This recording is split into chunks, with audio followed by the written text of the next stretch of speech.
ಏಕಾಂಗಿ ಬಿಜೆಪಿಯ ಸಂಖ್ಯೆಗಳ ಕ್ಷಣದಿಂದ ಕ್ಷಣಕ್ಕೆ ಕಡಿಮೆ ಆಗ್ತಾ ಇದ್ದಾವೆ. 10 ವರ್ಷಗಳ ಸಿಂಗಲ್ ಪಾರ್ಟಿ ಗೌರ್ಮೆಂಟ್ನ ನಂತರ ಭಾರತ ಮತ್ತೊಮ್ಮೆ ಸಮ್ಮಿಶ್ರ ಸರ್ಕಾರದತ್ತ ಹೋಗ್ತಾ ಇದೆ.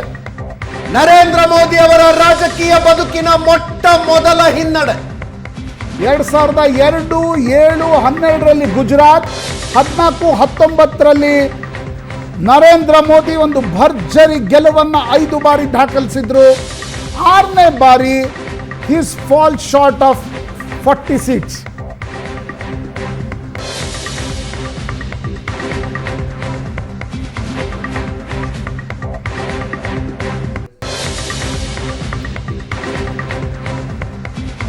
ಕುಮಾರಸ್ವಾಮಿ ಮುನ್ನಡೆ 2 ಲಕ್ಷಕ್ಕಿಂತ ಜಾಸ್ತಿ ಆಗಿದೆ. ತುಮಕೂರಿನಲ್ಲಿ ಸೋಮಣ್ಣ ಗೆಲುವು ಘೋಷಣೆಯಾಗಿದೆ. ಮೈಸೂರಿನಲ್ಲಿ ಯದುವೀರ್ ಒಡೆಯರ್ 95,000 ಮತಗಳಿಂದ ಮುನ್ನಡೆಯಲ್ಲಿದ್ದಾರೆ.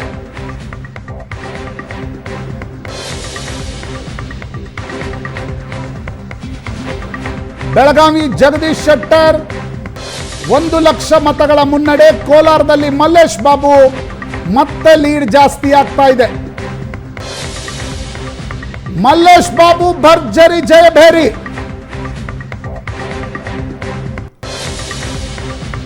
ಮಲ್ಲೇಶ್ ಬಾಬು 40,000ಕ್ಕಿಂತ ಹೆಚ್ಚು ಮತಗಳ ಅಂತರದಿಂದ ಲೀಡ್ನಲ್ಲಿದ್ದಾರೆ.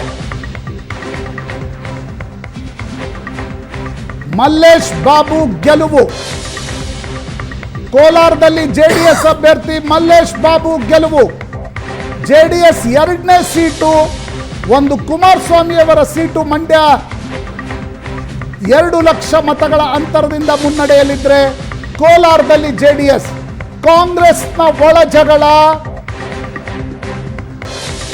ಜೆಡಿಎಸ್ಗೆ ಲಾಭ. ಜೆಡಿಎಸ್ ಅಭ್ಯರ್ಥಿ ಮಲ್ಲೇಶ್ ಬಾಬು ಕಳೆದ ಬಾರಿ ವಿಧಾನಸಭಾ ಚುನಾವಣೆಯನ್ನು ಸೋತಿದ್ರು. ತುಮಕೂರಿನಲ್ಲಿ ಸೋಮಣ್ಣ ಗೆಲುವು.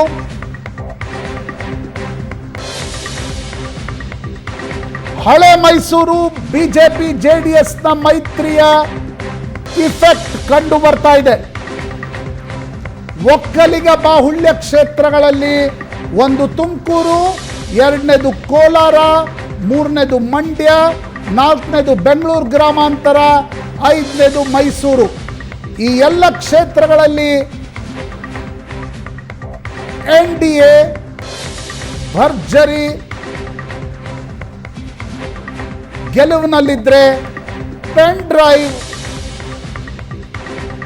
ಹಾಸನದಲ್ಲಿ ಪೆನ್ ಡ್ರೈವ್ ಹಿನ್ನಡೆಯನ್ನು ಉಂಟು ಮಾಡ್ತಾ ಇದೆ.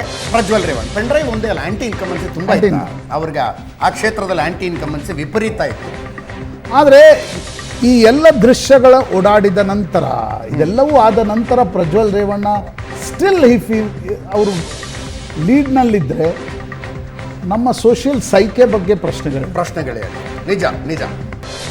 36,000 ಮತಗಳ ಅಂತರದಿಂದ ಶ್ರೇಯಸ್ ಪಟೇಲ್ ಹಾಸನದಲ್ಲಿ ಮುನ್ನಡೆ.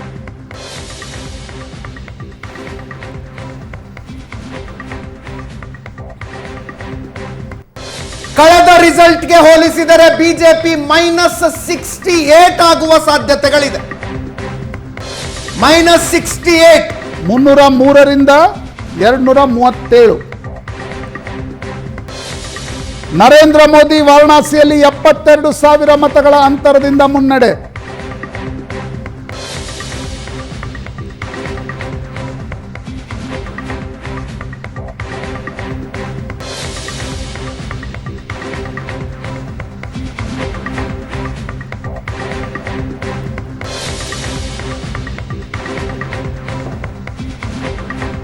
ಭಾರತದ ರಾಜಕಾರಣ ಇನ್ನು 2ರಿಂದ 3 ದಿನಗಳ ಕಾಲ ಈ ವ್ಯಕ್ತಿಗಳನ್ನು ಫಾಲೋ ಮಾಡಬೇಕಾಗತ್ತೆ. ಒಂದು ಮೋದಿ, ಅಮಿತ್ ಶಾ, ಚಂದ್ರಬಾಬು ನಾಯ್ಡು, ನಿತೀಶ್ ಕುಮಾರ್, ಮಮತಾ ಬ್ಯಾನರ್ಜಿ, ಅಖಿಲೇಶ್ ಯಾದವ್, ರಾಹುಲ್ ಗಾಂಧಿ ಮತ್ತು ಶರದ್ ಪವಾರ್.